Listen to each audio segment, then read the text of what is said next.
en la que se dice es la profecía más certera de Jesús en el Antiguo Testamento. Jesús, el Mesías, Salvador de hombres y Redentor del universo entero, es descrito así. No tiene aspecto hermoso ni majestad para que lo miremos, ni apariencia para que lo deseemos. Fue despreciado y desechado de los hombres, varón de dolores y experimentado en aflicción, y como uno de quien los hombres esconden el rostro, fue despreciado y no lo estimamos. En el capítulo 53 de su libro, el profeta Isaías describe al hombre más importante para la religión más seguida en Occidente, que además era Dios mismo, como un hombre que no es hermoso, ni majestuoso, ni glorioso. ¿Cómo puede esto ser? ¿Cómo puede ser un Dios que en otras partes de la Biblia es descrito como hermoso en majestad y resplandor, ser descrito en la carne como un varón que no sobresale entre la multitud? ¿Qué nos dice esto sobre la belleza, sobre la verdad y sobre la bondad, si el Dios mismo hecho hombre no era bello? ¿Qué nos dice sobre el arte y sobre la estética culta y alta, el cristianismo, si toda la Biblia narra historias de personas más bien falibles y finitas? ¿Qué nos dice de la trascendencia si fue muriendo que Cristo compró la eternidad? El cristianismo es quizás la religión que de forma más llamativa, obviamente a mi parecer, trata el tema de la belleza, la muerte y la trascendencia. Después de miles de profecías anticipando su venida, la deidad de los cristianos se hace hombre, pero no llega como rey, sino como un bebé perseguido que nace en medio de animales, en medio de la nada. No fue coronado en oro, sino en espinas, y como hombre, uno no particularmente bello, sufre y muere para darle a sus fieles la vida eterna. Este Dios también creó el mundo en 7 días, con un orden específico para cada parte de la creación, y aunque toda la naturaleza la hizo hermosa, Romanos 8 nos dice que toda la creación está en vilo desde la caída de Adán, y que con la redención que trae Cristo algún día será incluso más bella de lo que es ahora. Estará completa. Para los cristianos, la relación con la muerte y con lo terrible es curiosa, porque así como la belleza y la naturaleza no son permanentes. La belleza que vemos ahora es parcial, pero no es toda la belleza que posee la creación. Lo horrible será redimido. No hay que huirle, hay que enfrentarlo. Como fiel creyente, pero también como literata a punto de graduarme, me es imposible desde mi conversión no ver pequeños destellos de Cristo en el arte, donde sea que mire. El arte inunda mi fe, y mi fe inunda mi arte. Por eso no puedo evitar pensar, desde que me leí la Biblia hace 3 años, que hay algo bastante particular en la perspectiva cristiana del arte específicamente. A la larga, Dios escogió la literatura para revelarse a los fieles de forma específica con su palabra escrita antes de Cristo, es decir, el Antiguo Testamento. Luego llega Cristo en la carne y San Juan lo describe en su Evangelio como el Verbo divino, como la palabra divina, para posteriormente revelar en forma de epístolas y escritos testimoniales y proféticos la otra mitad de la palabra de Dios escrita, es decir, el Nuevo Testamento. ¿Cómo no ver a la literatura de Dios como una conexión obvia y sublime? Quisiera sacudir los pensamientos, pues no mentiré, obviamente nublan toda mi visión. No puedo evitar creer que hay alguna razón por la que hacemos poemas, ensayos, novelas y tragedias que va más allá de expresar nuestras emociones, vender ejemplares o retratar a la sociedad y a sus problemas. Por milenios nos hemos preguntado cómo se debería hacer arte, si priorizando el tema o la forma, es decir, el qué y el cómo. Sin embargo, a mí siempre me queda la duda del propósito, del por qué. Como si fuera un impaciente y hasta fastidioso bebé que acaba de descubrir la pregunta, no puedo evitar preguntarme ¿por qué? ¿Por qué hacemos arte? ¿Por qué hacemos literatura? ¿Por qué las personas cada que se enamoran hacen poemas? ¿Por qué hicieron tragedias en la antigua Grecia? ¿Por qué hicieron realismo mágico en el siglo pasado en Latinoamérica? ¿Por qué? ¿Por qué existe la literatura? ¿Por qué existe el arte? ¿Por qué?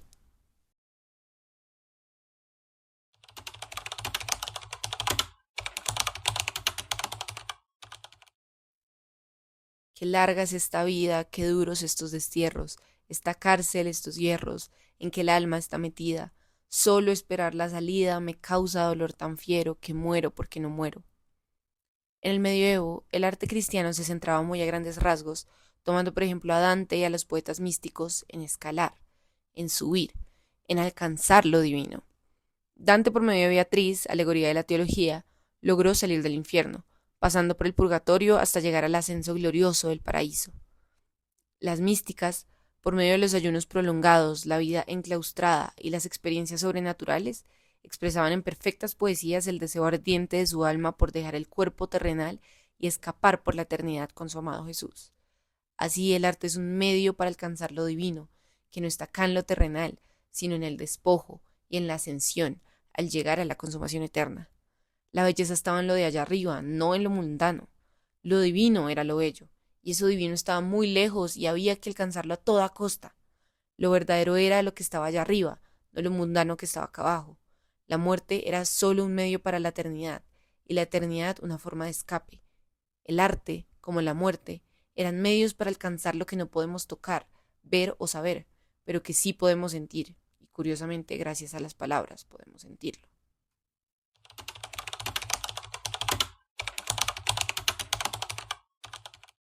La abeja está en la flor en el jardín rodeado por el muro en la ciudad en Japón, Japón en el mundo en Dios, y Dios en la pequeña abeja. Todos los románticos compartían la devota pasión por la naturaleza y por el hombre en medio de ella.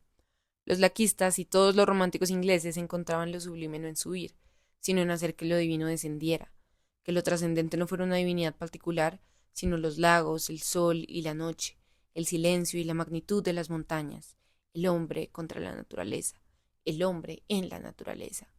La belleza se encontraba no en un ser divino que estuviera allá arriba, sino en lo que nos rodeaba, en todo, en exaltar lo cotidiano como los románticos o incluso en lo particular y no divino de lo normal como los realistas. Lo bello era lo que estaba a nuestro alcance. Así, el arte es el medio alquímico para transformar a las aparentes, sencillas y cotidianas vistas de Inglaterra en una experiencia divina. No hay que subir, hay que observar, hay que hacer que la divinidad descienda, pues no está allá arriba, sino está acá en la tierra, pues es la misma tierra. La naturaleza es la musa, el dios y el motivo, todo al tiempo.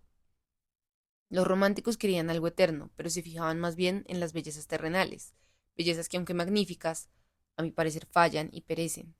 Los desastres naturales, la crueldad de las bestias y la al parecer inmanente maldad de los seres humanos, que forjan guerras que antes parecían heroicas, pero ahora empiezan a parecer más bien un sinsentido amargo, son prueba de ello. ¿Qué sabe el poeta para que en la naturaleza solo es rosas y lirios sobre un cerdo mojando? Decía Chesterton. El escape de los místicos equivale en este caso romántico a querer escapar de la sociedad y mudarse a las bellezas de la naturaleza, pero éstas, como cualquier escape, solo satisfacen por cierto tiempo. La poeta Kaneko Misuzu vivió en los primeros 30 años del siglo pasado y le dedicó todos sus versos a la belleza para ella divina de la naturaleza, de las abejas, de los árboles y los lagos. Y aunque su vida fue más bien trágica, casi 100 años después sus palabras retumbaron en una Japón destrozada por el terremoto y tsunami del 2011, cuando los canales nacionales decidieron emitir uno de sus poemas en televisión nacional todos los días después de la tragedia. Me parece algo cruel y curioso que la poeta adorara la naturaleza, y esa misma naturaleza fue la que traicionó a su país 100 años después. Pero me parece bello, como más que la naturaleza, porque ya perece, las palabras del artista se quedaron retumbando en los corazones de los japoneses después de haber perdido todo. El arte es el que permanece, la palabra es la que se queda. En medio del caos, el dolor y el sufrimiento de nuestro mundo, cuando más queremos aferrarnos a algo que se quede con nosotros, algo acá permanente, algo terrenal, corremos al arte, pues en él queremos encontrar refugio. Pero ¿puede el arte ser suficiente? ¿Puede salvarnos para siempre? Sí, quizás no subamos y no elevemos, sino que aterricemos lo divino a lo terrenal. Pero ¿esto va a poder salvarnos? ¿Esto puede durar para siempre? ¿Esto nos puede dar trascendencia?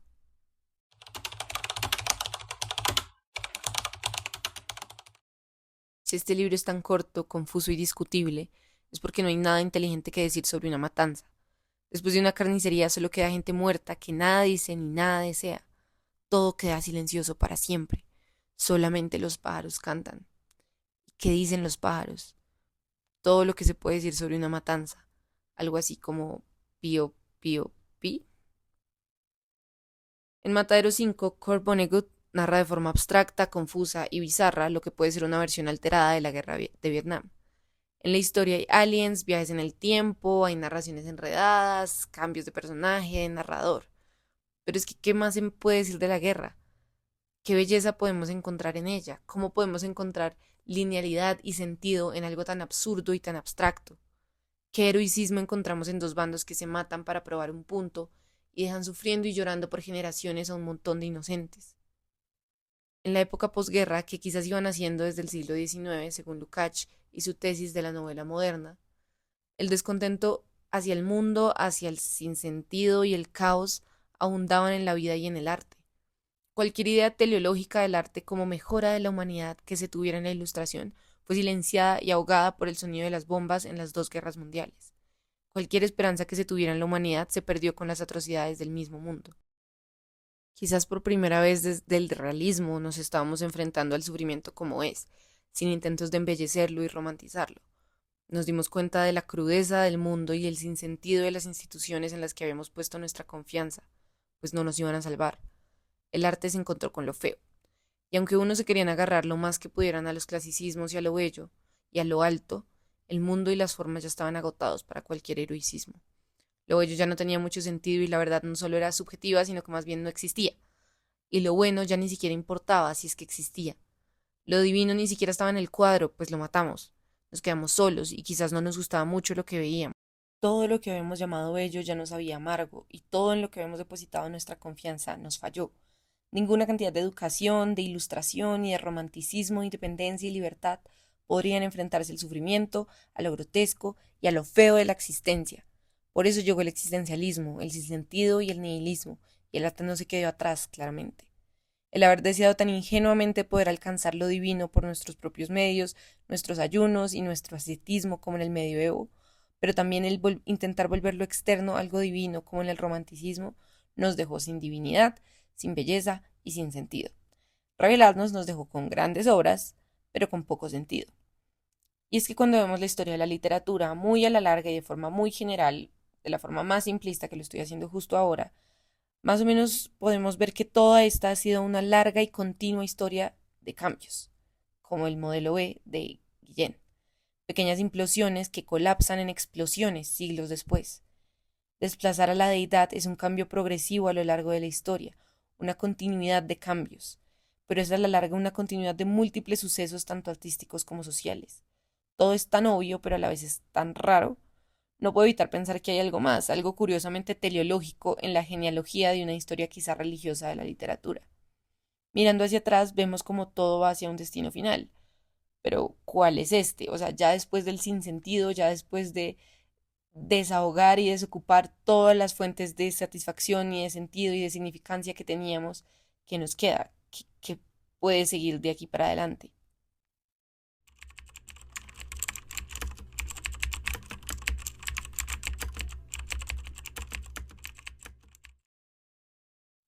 Sin embargo, Dios lo hizo todo hermoso para el momento apropiado.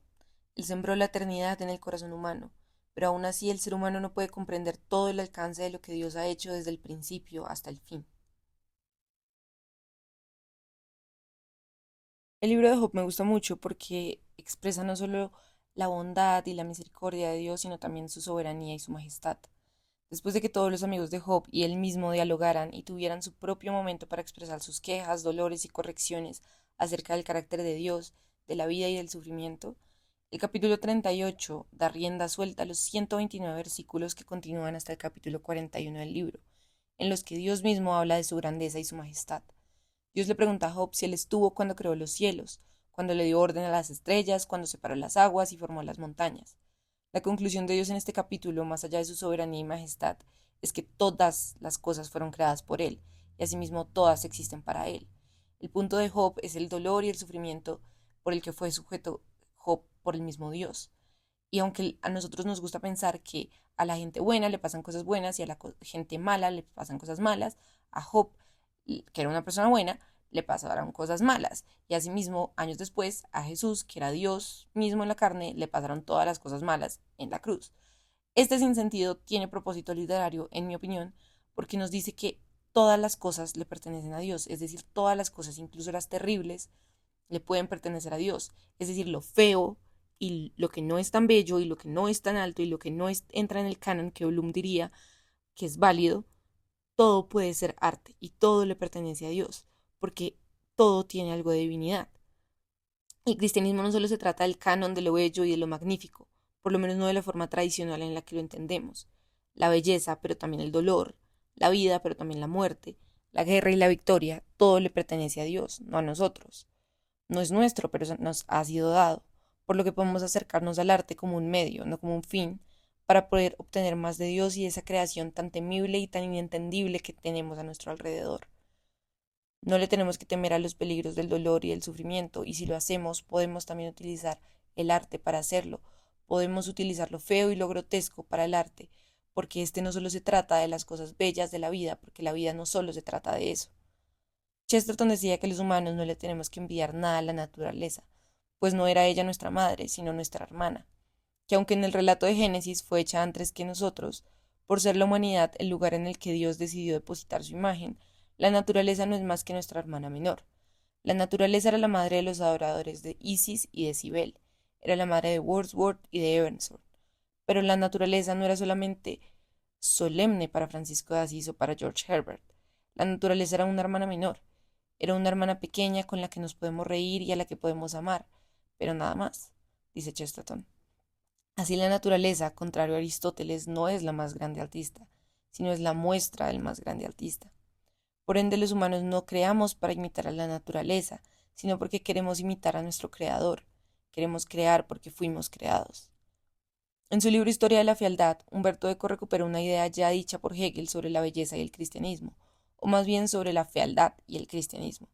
Eco dice que desde la llegada del cristianismo el concepto de la belleza cambió, pues la escena más bella, la más retratada en cuadros y cargada en pequeños collares alrededor del mundo por siglos, se basa en el dolor, el sufrimiento y la tortura de su Dios.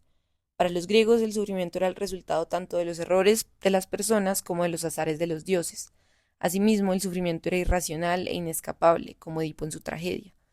Los dioses eran caprichosos y a veces ellos mismos infligían dolor en los humanos. Sin embargo, Isaías 53 y la Pasión en cualquiera de los evangelios muestran algo un poco diferente. No a injustos seres humanos siendo castigados, porque eso es obvio, sino a Dios mismo, en forma de un inocente y nada sobresaliente hombre sufriendo por pecadores.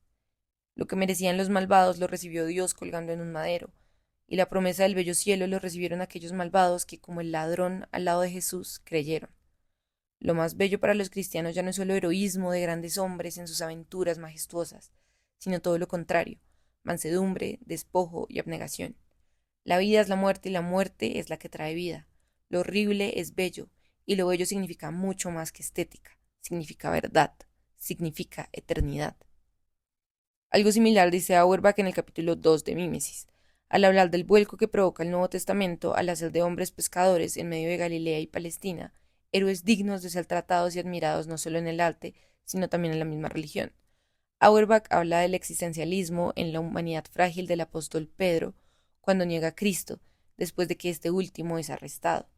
Los héroes del cristianismo, dice Auerbach, ya no son altos héroes que forjaron guerras y son alabados por su destreza bélica, sino son hombres que murieron martirizados después de vivir vidas relativamente comunes, incluso altamente falibles.